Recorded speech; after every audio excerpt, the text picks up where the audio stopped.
Estamos encerrando o curso. Hoje estamos gravando as duas últimas aulas, né? O conteúdo dessas aulas não são cobrados, né, nas provas, porque simplesmente não há tempo, né, para o aluno assimilar e assim por diante.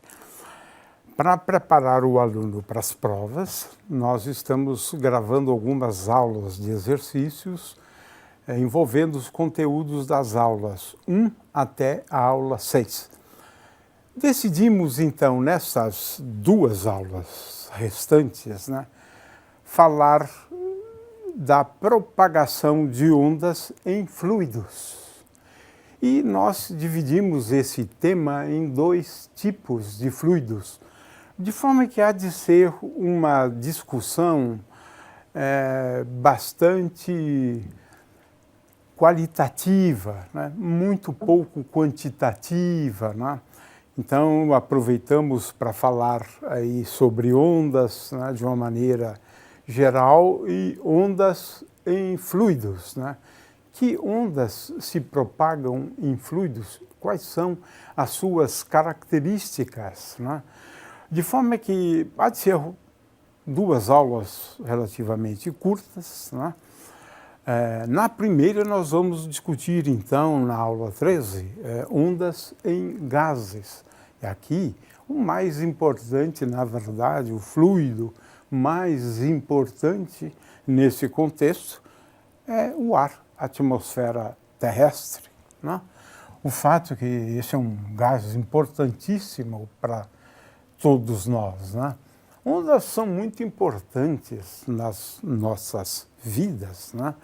E vamos daqui a pouco deixar isso claro, né, com um dos exemplos, né? Hoje, mais do que nunca, né, nós dependemos de ondas para nos comunicarmos. É claro que esse aspecto da comunicação utilizando ondas é muito antigo na realidade. Nós nos comunicamos por meio de ondas sonoras, né? Nos comunicamos fazendo uso de ondas. Mas hoje temos aqui uma nova tendência, né? Fazemos uso de ondas eletromagnéticas para nos comunicarmos mais do que em qualquer outro período na história da humanidade, né? O fato é que ondas são muito importantes nas nossas vidas, né? Ondas são perturbações, né, que se propagam a partir de uma perturbação inicial, né?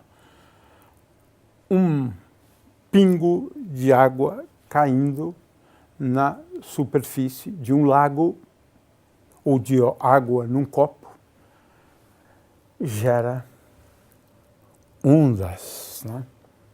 São ondas, na verdade, na superfície, né, e que têm características próprias. No caso aqui, o análogo, na realidade, de ondas esféricas, né? Também podemos ter uma perturbação enorme, né, envolvendo o deslocamento de placas tectônicas, né, gerando tsunamis, né?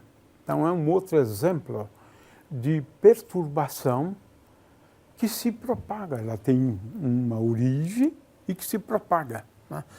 Então, esse é o sentido e a definição de ondas, né? Ondas eletromagnéticas, né? Essas são as mais importantes hoje, né? Além das ondas sonoras, né, para nos comunicarmos, né? São as ondas eletromagnéticas. Elas se propagam em gases, claro, a gente sabe disso, né? Estamos aqui, na verdade, rodeados de ondas eletromagnéticas, quase que em qualquer lugar que você possa imaginar, né? São campos elétricos e magnéticos, né, que se propagam. Esses campos elétricos e magnéticos não exigem um meio para se propagarem. Sim, as ondas eletromagnéticas se propagam no vácuo. Claro que também se propagam na atmosfera terrestre, né? Se propagam em líquidos, né? Agora, nos gases, a velocidade de propagação das ondas eletromagnéticas é praticamente igual à velocidade de propagação das ondas eletromagnéticas no vácuo, né? E existem muitos modelitos, né, para se calcular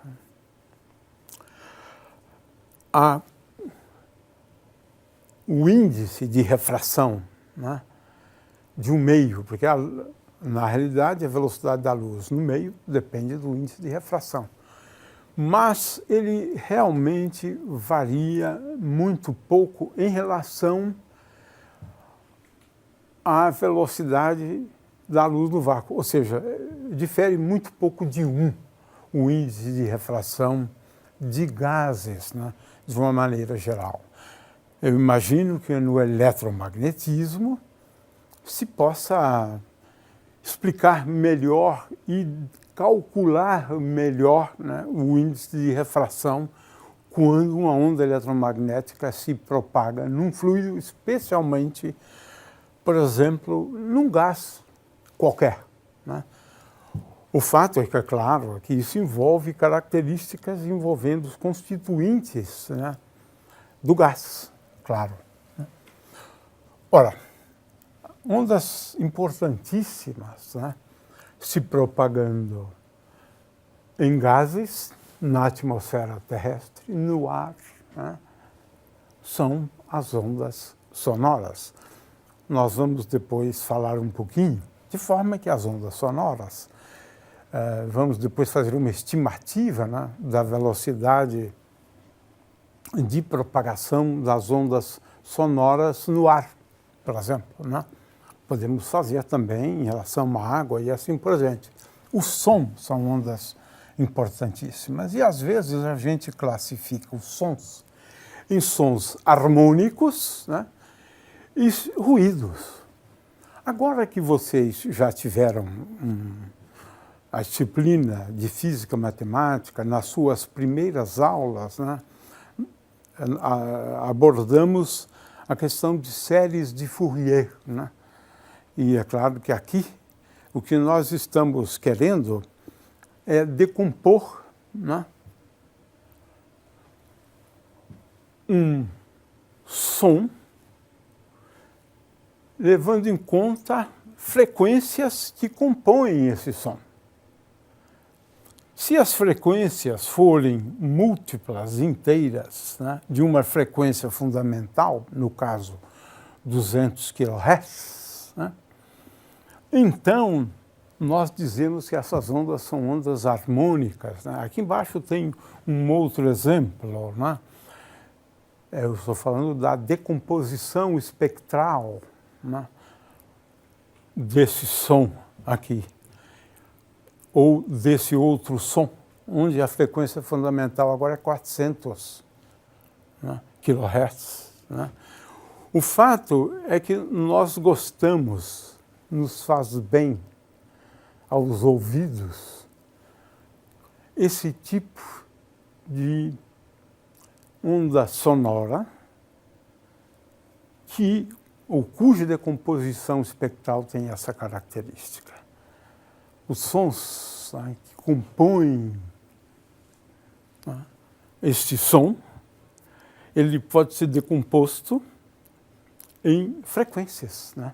Muito bem. Agora, o ruído é diferente, não tem nada disso. Veja só a decomposição aqui espectral em termos de amplitude, né, de cada frequência, por exemplo, né? Então, é muito diferente o ruído, né, de um som harmônico, né? A gente estuda muito ondas harmônicas, né? No caso das ondas sonoras, né? Porque aqui a gente escreve, por exemplo, a pressão, né, como uma função harmônica, em termos de seno ou cosseno, e essas funções são funções periódicas, né? O fato é que ondas harmônicas são aquelas que são soluções da equação de ondas sob a forma de cosseno e seno, né? Vamos depois apresentar essas ondas, né? Um outro tipo de onda, né, que às vezes são comuns, são as ondas de choque, né, onde ocorre uma variação brusca da pressão, né, dando lugar depois a ondas de expansão do meio, né. Um exemplo, né, de ondas de choque ocorre quando um avião ultrapassa a barreira do som. Ou seja, a velocidade do objeto é maior do que a velocidade do som. Se o objeto está em repouso e ele emite um conjunto de ondas, as frentes de ondas se propagam ao longo de superfícies esféricas, né? Se propagam ao longo de superfícies esféricas, como vemos aqui. Agora, se ele se coloca em movimento, né, veja só, num determinado ponto que ele estava aqui, temos uma onda esférica, aqui a frente de onda da frente de onda esférica, e ele agora, tendo em vista a sua velocidade, ele consegue alcançar, né, essa frente de ondas. Alcança também esta aqui, alcança também essa aqui, alcança. E existe uma velocidade, né, para a qual, quando a velocidade do objeto é igual à velocidade do som, ele consegue atingir todas as frentes de onda de onde estava o objeto anteriormente, né? Essa é uma situação realmente inusitada. O avião, quando atinge essa velocidade, conhecida como Mach 1, ou Mach 1, né? Então, vamos ver o que acontece, mas já vou antecipar o que acontece depois que ele atinge uma velocidade maior do que a velocidade de som. Acontece a formação, né, de ondas de choque num cone, formando um ângulo θ, né? De forma que esse ângulo θ, né, que no caso aqui estamos chamando de ângulo alfa, bom, a gente vai ter uma figura com ângulo alfa, né? Seno de θ, ou alfa, como vamos utilizar depois, né, é igual à velocidade do som dividido pela velocidade do objeto, né? Claro que se o objeto tiver uma velocidade maior do que a velocidade do som, né? E a velocidade do objeto dividido pela velocidade do som, nós chamamos de número de Mach, né? Então, Mach 1, né, é quando a velocidade do objeto é igual à velocidade do som. Se ele tem uma velocidade maior do que a velocidade do som, então vamos associar aqui esse número de Mach como sendo maior do que 1. Acontece esse fenômeno curiosíssimo, né, onde, repentinamente, nós temos esse fenômeno aqui, né? O fato é que, nesse ponto, é quando a velocidade é igual à velocidade do som, né? Então, em seguida, né, quando está, por exemplo, uma velocidade de 1,5 a velocidade do som, existe, então, a formação dessas ondas de choque, cujas propagação se dá nessa direção e formando um ângulo, né, que nós já agora definimos como ângulo θ, né, esse ângulo aqui, né. Muito bem. Bom, agora vamos à propagação de uma onda, né, é uma onda linear, né? Porque você tem vários tipos de ondas, na verdade, né? Uma onda, ela satisfaz a equação de onda, aqui uma onda unidimensional. Temos também ondas bidimensionais e ondas tridimensionais. São ondas lineares, né, em 3 dimensões. Satisfaz a esta equação aqui, né? Mas pode acontecer, e me parece que acontece também na atmosfera terrestre, a propagação de ondas não lineares, né?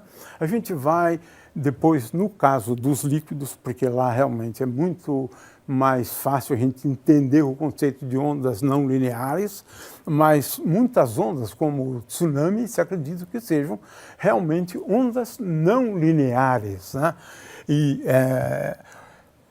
aqui tem uma notícia aqui do ano de 2008, no qual detectaram ondas não lineares, né, conhecidas como solitons, né, são ondas solitárias, né, e essas ondas, elas têm a característica de não experimentarem uma dispersão. A forma da onda, ela não se modifica à medida em que o tempo passa, de forma que não existe a dispersão da onda, né, de forma que praticamente ela não vai sofrendo uma alteração na forma dela, né?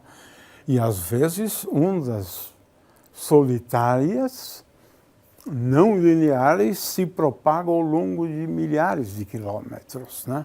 Esse é um tipo de onda. E me parece que se detectou, né, experimentalmente a existência dessas ondas solitárias, né, no espaço, ou seja, na atmosfera, né?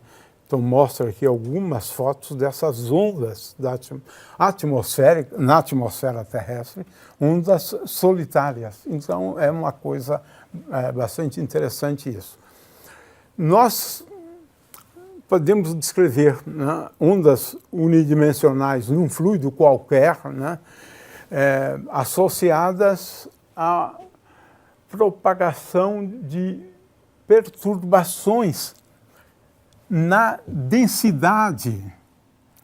Você tem uma concentração numa determinada região do espaço, na outra região, o gás, por exemplo, é mais rarefeito, na outra região a densidade aumenta, diminui, aumenta, diminui, e assim por diante. A mesma coisa, né, vale em relação à pressão. A pressão, são ondas de pressão também, mas são ondas de densidade, podemos escrever das duas formas, né? Por exemplo, quando nós movimentamos um diapasão, produzimos esse tipo de ondas, né?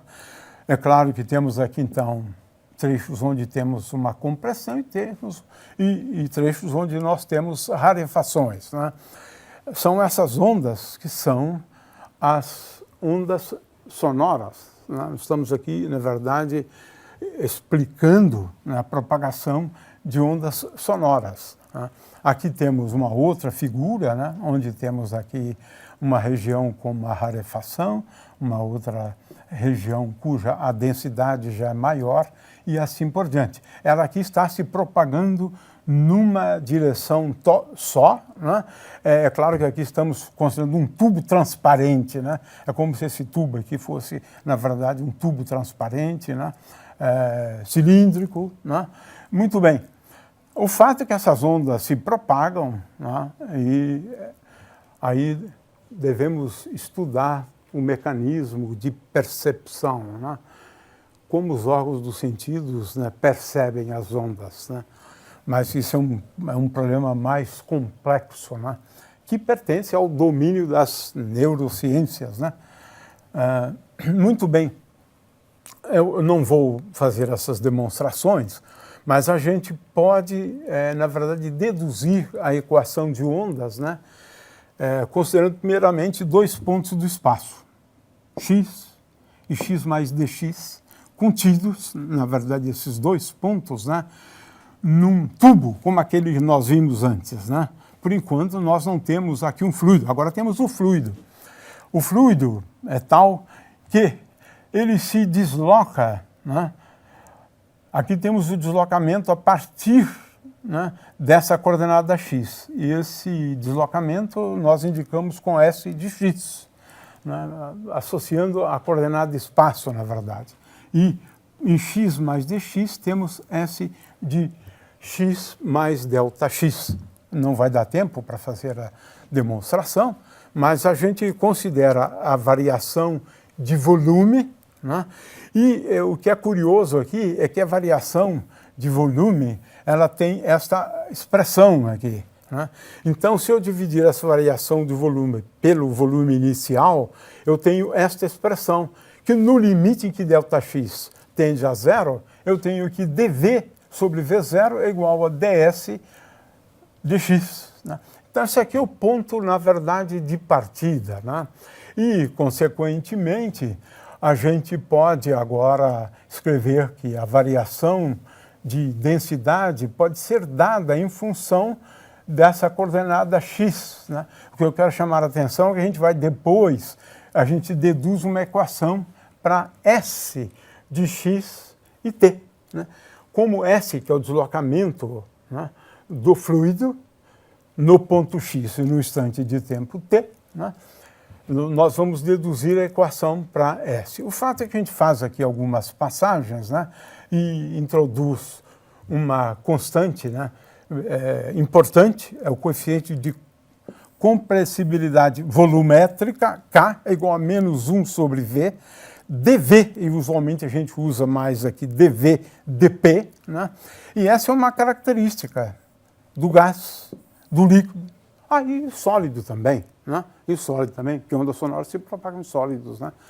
O fato é que a gente pode demonstrar, né, que a variação da pressão com respeito a x é igual a menos 1 sobre K, essa constante d2s dx2.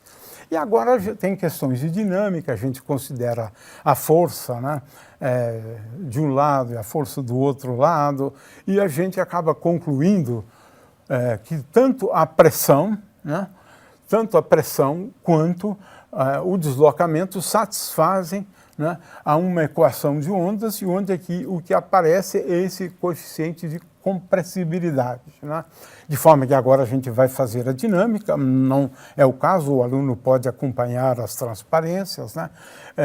O fato é que ele vai chegar, né, a uma equação, né, para a pressão, e é claro que essa equação ela é tal que envolve aqui a velocidade, né, de propagação, né, no fluido, de propagação, e essa velocidade depende essencialmente da densidade e dessa constante aqui, né?